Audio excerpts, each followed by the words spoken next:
Good morning, Warriors! Back with another episode of Vigor Warriors 2 and the 1% Club. Hope you guys are doing well this morning. We are at September 1st, 2022, and I'm really hoping and praying that you guys are continuing on your purpose and you keep trying. We've all relapsed in the past. We've all had a point where, we're thinking that we can't do this and those type of things, but you got to keep strong. And the key, as we'll talk about in a few minutes, really is to kind of keep as much energy inside of you as possible, because that's what the nutrients have. That's what's really the thing that is important. And you see it, a lot of people. I see comments in there about, how young I look, and that's really very flattering, and I appreciate that. I got young girls in 20s and 25s, flirting and hitting on me and things like this. And this is nice, but this is not the purpose of what I'm doing. And I think this is where I guess I'm trying to kind of indicate that I've changed a lot over the years. And this goes back into our question that Nizar kind of asked about, and that's monk mode when it comes to marriage, things like that. It's an interesting type of thing, because if I was 20 years old, I would have had a whole different approach to all this. I love all the attention and all the types of things that comes with this, and the flattery and nice comments, and people treat you nice. It all is a result of the retention. There's no doubt about that in my mind. And also, I'm taking myself better care of myself now. But those things are happening only because I feel stronger because of the retention. Because I'm keeping a lot of my seed inside of myself, and that's really the cause of it. So when we look at this whole idea, it's a flattering thing to me now, and that's all really it is. It's no more than that in my mind, because I don't really want to lose my energy. Now, you could, there's ways, of course, and we could talk about those as well at some point. There's ways that you can go ahead and continue to have a lot of intercourse without releasing energy. And it's not very easy, but those are the things you can also do. Now, and doctors will tell you, well, this is not a good thing and everything. Well, once again, we go back to the philosophy that I'm talking about, that I think that the doctors and all the other people have been kind of on a wrong track for a lot of the stuff, especially in the Western world.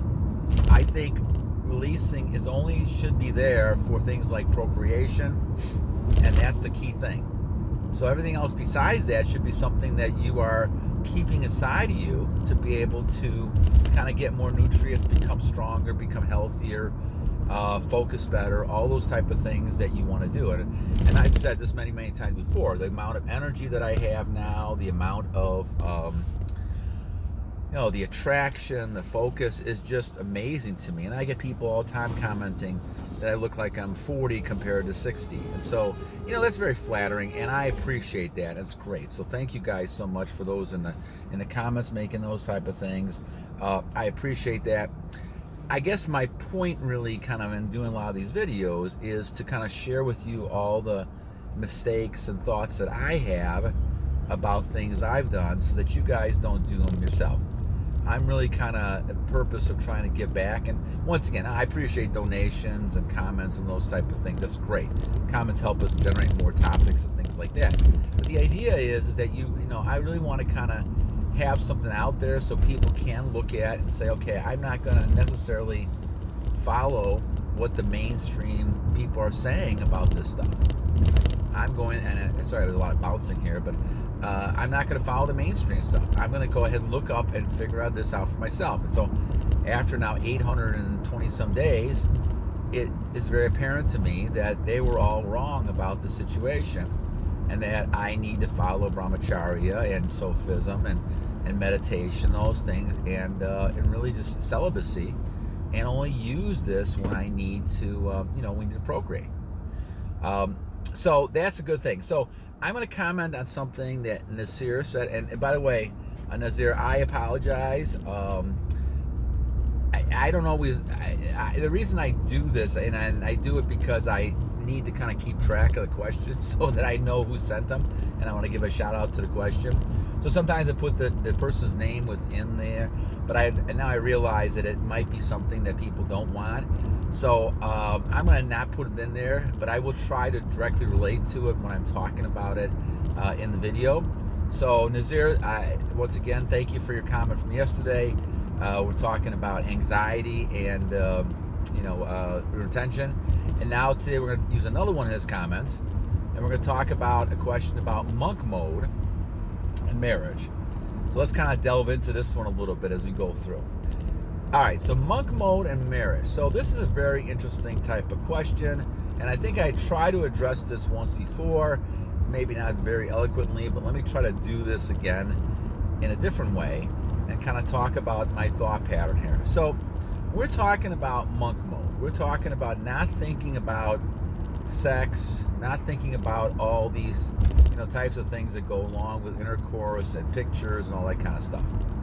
Now the real purpose is that you do not want to release energy, but you don't even want to create a mindset that you're doing that. Now temptation can take you over, and you might fall into patterns where you start thinking about things. And I do believe the evil one is part of responsible for that, because they know your weaknesses and they're going to try to play on those weaknesses as time goes on. And so you may get a person in front of you or someone who likes you, as I said, a lot of people who become attracted to you because it's retention, and they're going to try in many, many ways to get your attention. And they may be energy suckers. They don't even know it.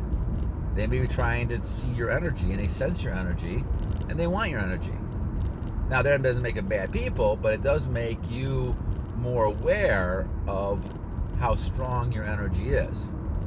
So I went to monk mode, and I failed it once, and so I'm now back at like 30, 40 days, something like that. I got to go back and check.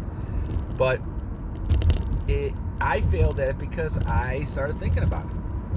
And so when you look at this, it's not an easy thing to do. In fact, it's very difficult. That's why I call it monk mode. You're talking about not having any kind of thoughts at all.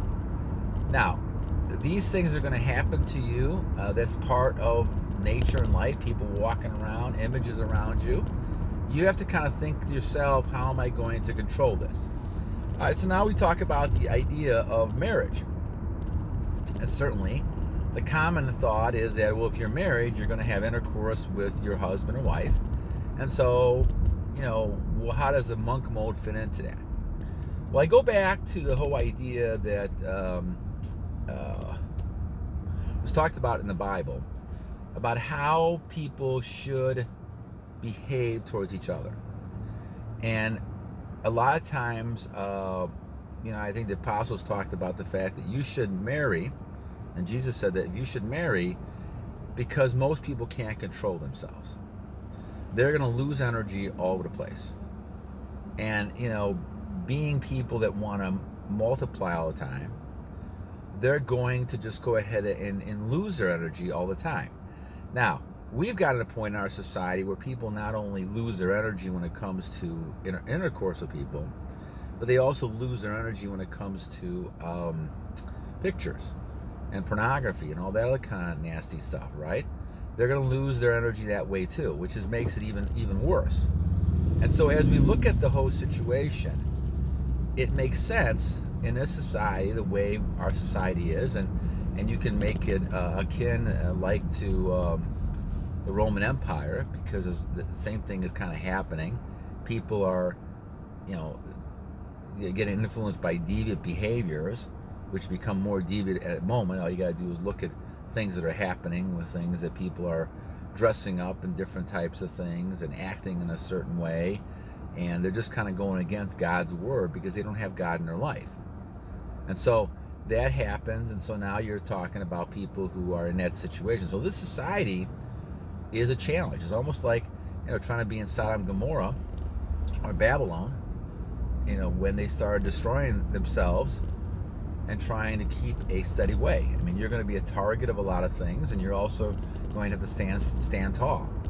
So that's why I decided to go into monk mode and be somebody that would go ahead and just kind of say no, because even at times, if I would think about it or something would happen, I am living the right kind of style. So the style is what's important. The lifestyle you live is important. Now, when it comes to marriages, I think certainly people are different aspects of their life. When I was younger, we wanted to have children, and so obviously we did. I had 3 children, and so we did. We had children, and so it served its purpose. And I think you have to continue to realize that that's what God's intending you for. Well, that's a different type of thing than we're talking about with pictures and just kind of, having no purpose for why you're losing your energy. That's a whole different type of thing. Now, when it comes to marriage, you're obviously pick someone, and God has kind of anointed this as someone who is going to be your partner for life. And because of that, that's going to be something you can do, and that's not a big problem, okay? So as we say this, I think it's important to recognize that. It's recognize that it's important to be able to understand that this is somebody that for life you're going to have as a partner. And I think if you understand that part of it, the monk mode becomes a little bit easier. Now, you can also obviously have intercourse and those things with your husband, wife, things like that, but you can also hold on to your energy. And maybe that's another a topic for another discussion, but you can also continue doing that. I mean, it's not easy, of course, but once again, if you're in this mode and your style, you're not triggering anymore. And so basically you're able to control yourself more, and you can still have intimate moments with your husband and wife, but you're basically on monk mode. So it is a challenge, of course, logically it would seem to be a challenge, but I think as time goes on, you're making this a lifestyle change. And so though you might still procreate with your wife or husband, or that person with you is a main person with you, they'll understand what you're doing as well, and they'll understand the level of attraction they feel towards you after you do this. You're a man of self-control. Being a man of self-control is high respect and high honor. And so as you guys do this and become more people who are self-controlled, all of a sudden you become a more valuable person, and that person with you recognizes that. So it is a little bit easier than you think it might be, but the problem still is obviously, you're in that monk mode, and now you're getting people tempted to you. And so you have to make the right kind of choice to pick the person who you feel is going to receive that type of thing. I would say wait till you're married, but I'm very old-fashioned. I did that with my wife many, many years ago. It paid off. We've been married for 30 years, and good kids, great family, and I love my wife and those type of things. So all that stuff is good, but I kind of brought up with the whole celibacy idea a long time ago. My problem wasn't the women necessarily, real women. My problem was, the images and all that kind of stuff. All right, my friend. Well, Nizar, I hope I helped to answer your question. It is a challenge, but not something you can't overcome.